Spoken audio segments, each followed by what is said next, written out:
Good morning students. आज के lecture में हम लोग एक चैप्टर स्टार्ट करने वाले हैं जिसका नाम है income from other sources. Lesson number हमारा कौन सा है? 8। इसको हम बोलते हैं हिंदी में अन्य साधनों से आय। इस चैप्टर का जो बेसिक फंडामेंटल है वो हम डिस्कस करने वाले हैं और जो प्रैक्टिकल क्वेश्चंस हैं वो हम लोग अगले लेक्चर्स में डिस्कस करेंगे। तो आइए बिना देरी किए हम लोग स्टार्ट करते हैं इनकम फ्रॉम अदर सोर्सेज का बेसिक फंडामेंटल। ये तो आपको मालूम होगा ही होगा। इनकम के सोर्स कितने होते हैं? 5। पहला income from salary, second income from house property, third income from business, fourth income from capital gains और last income from other sources. ये हमारे इनकम के सोर्स होते हैं 5। ऐसी कोई भी इनकम जो इन चारों हेड में कवर नहीं होगी वो इनकम कहां जाएगी? इनकम फ्रॉम अदर सोर्सेज में। यानी ऐसी कोई भी इनकम जो ना तो सैलरी से, ना हाउस प्रॉपर्टी से, ना बिजनेस से, ना कैपिटल गेन से रिलेटेड है, वो इनकम कहां जाएगी? इनकम फ्रॉम अदर सोर्सेज में। और एक बात ध्यान रखना, जो इनकम फ्रॉम अदर सोर्सेज में टैक्सेबल होंगी वो इनकम एग्जेम्प्टेड नहीं होनी चाहिए, क्योंकि ऐसी कोई भी इनकम जो कि पूरी तरीके से टैक्स फ्री है, एग्जेम्प्टेड है, वो इनकम फ्रॉम अदर सोर्सेज में टैक्सेबल नहीं होंगी।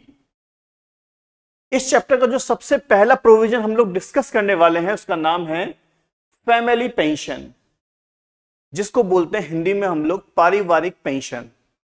तो पारिवारिक पेंशन आपको मिलती है तो उसका रूल क्या है?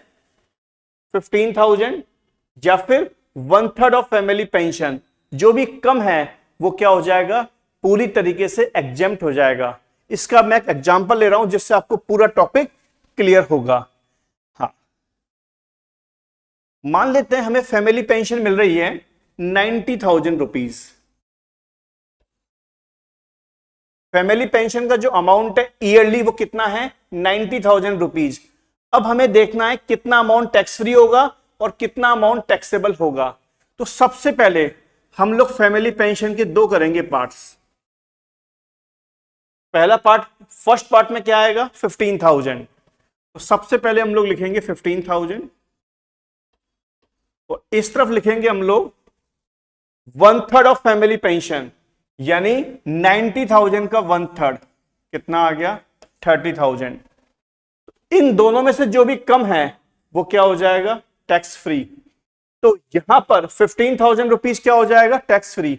और हमें क्या निकालना हो? Suppose taxable amount. तो आप देखिएगा टैक्सेबल अमाउंट कैसे आएगा। 90,000 रुपीज हमें मिल रही है फैमिली पेंशन, उसमें से टैक्स फ्री अमाउंट कितना है? 15,000। तो बाकी बचा हुआ जो 75,000 है वो आपकी इनकम में क्या होगा? टैक्सेबल। इस तरीके से हम लोग फैमिली पेंशन की कैलकुलेशन करेंगे। आइए आगे चलते हैं हम लोग।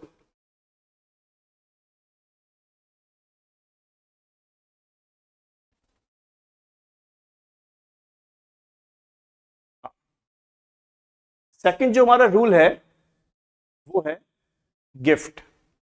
अगर हमें गिफ्ट मिलती है, किससे मिलती है?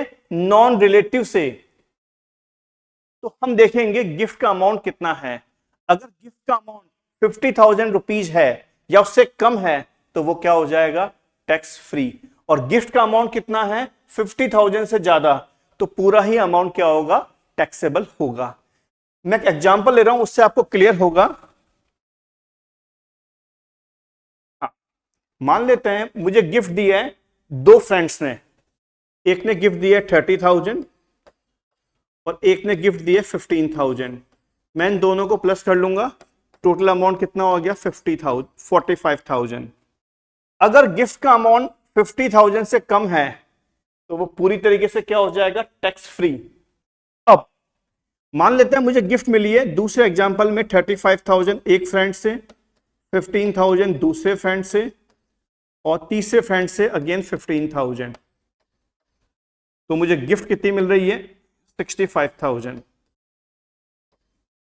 अगर गिफ्ट का अमाउंट कितना है? मोर देन 50,000, तो वो पूरा ही अमाउंट क्या होगा? टैक्सेबल होगा। बट ये बात ध्यान रखना, गिफ्ट किससे मिलनी चाहिए? नॉन रिलेटिव से। यानी अगर फैमिली मेंबर से गिफ्ट मिलती है तो वो तो पूरी की पूरी क्या हो जाती है, टैक्स फ्री। हम लोग बात कर रहे हैं नॉन रिलेटिव की। चलिए आगे चलते हैं हम लोग अब।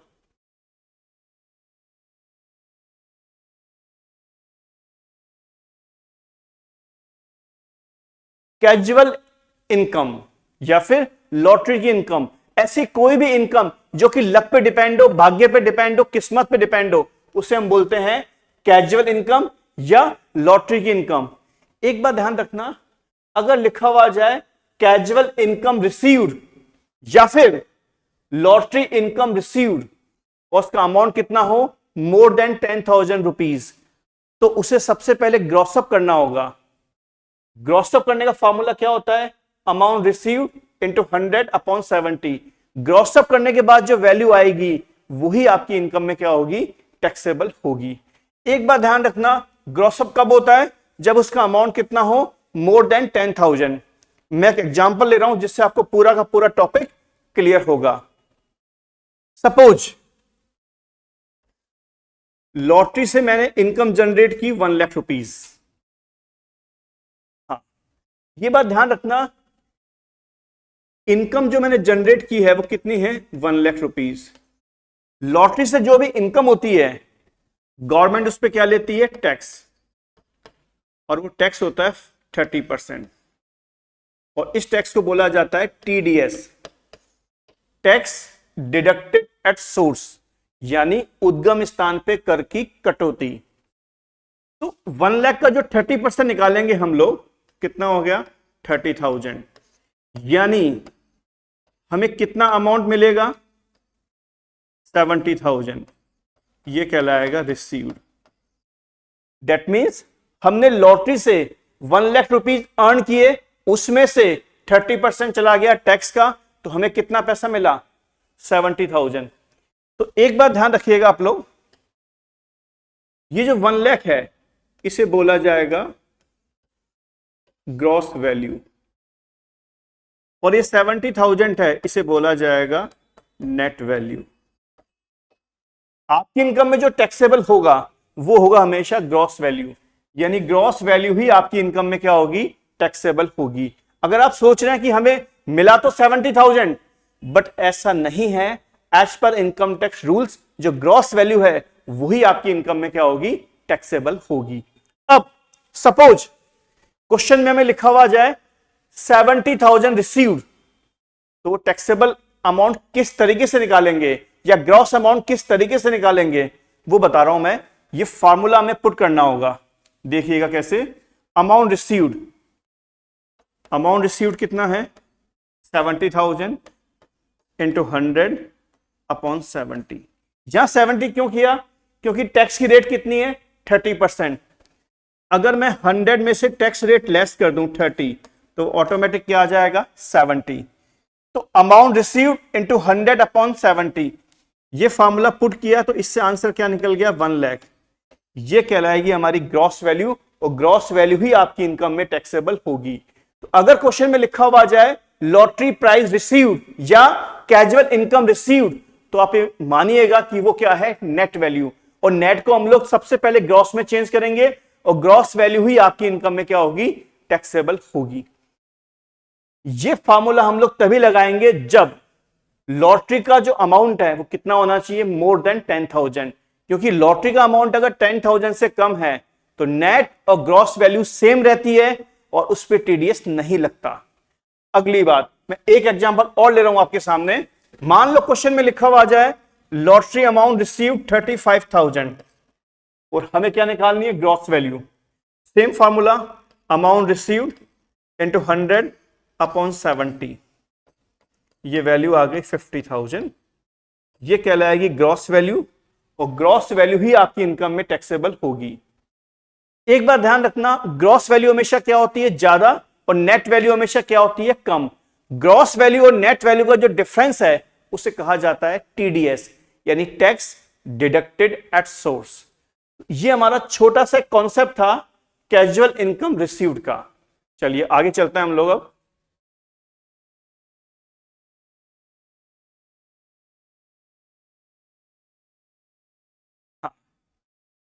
ये कुछ आइटम ऐसे हैं जो इनकम फ्रॉम अदर सोर्सेज में पूरी तरीके से टैक्स फ्री हैं, एग्जेम्प्टेड हैं।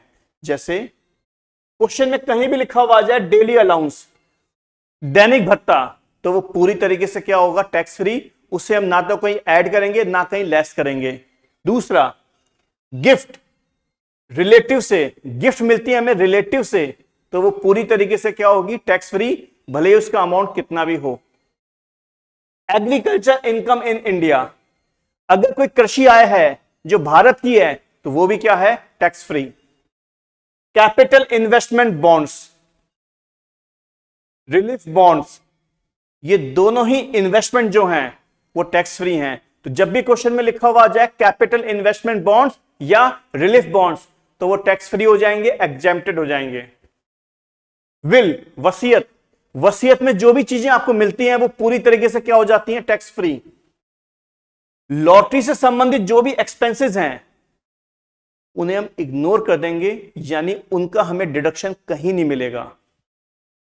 Collection charges of shares, share से हमें इनकम कौन सी होती है, डिविडेंड। यानी अगर हमें क्या मिल रहा है, डिविडेंड, और डिविडेंड से रिलेटेड कोई भी हम लोग कलेक्शन चार्जेस दे रहे हैं तो उसका भी हमें डिडक्शन कहीं भी नहीं मिलेगा। तो ये कुछ बेसिक फंडामेंटल थे जो मैंने आपसे डिस्कस किए इनकम फ्रॉम अदर सोर्सेज से रिलेटेड। कॉन्सेप्ट और रूल्स एंड रेगुलेशंस तो बहुत सारे हैं जो मैं आपसे डिस्कस करने वाला हूं अगले लेक्चर्स में। तो आज का लेक्चर यहीं पे हमारा क्या हो गया, कंप्लीट हो चुका है।